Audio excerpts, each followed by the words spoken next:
നിന്ന് കൊള്ളുന്ന ജീവിതം അഭിനയിക്കുമ്പോൾ മഹാനടിയുടെ വിസ്മയ പ്രകടനം കണ്ട് കാണികളെ നിങ്ങൾ കൈയടിച്ചേക്കുക.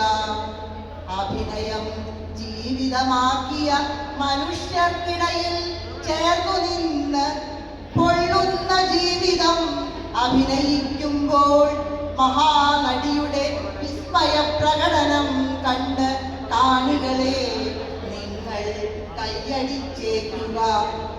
രംഗവേദിയിൽ നിന്ന് നിഷ്ക്രമിച്ചു പോകവേ ജീവിതാവശിഷ്ടത്തിൻ ചാരം ചികഞ്ഞു നോക്കാതിരിക്കുക. രംഗവേദിയിൽ നിന്ന് നിഷ്ക്രമിച്ചു പോകവേ ജീവിതാവശിഷ്ടത്തിൻ ചാരം ചികഞ്ഞു നോക്കാതിരിക്കുക. അത്ഭുത സിദ്ധികളുള്ള അഭിനേത്രിയുടെ ചരമോപചാര പ്രസംഗത്തിൽ വർണ്ണചാതുരികൾ ഇടകലർത്താതിരിക്കുക. അത്ഭുത സിദ്ധികളുള്ള അഭിനേത്രിയുടെ ചരമോപചാര പ്രസംഗത്തിൽ വർണ്ണചാതുരികൾ ഇടകലർത്താതിരിക്കുക.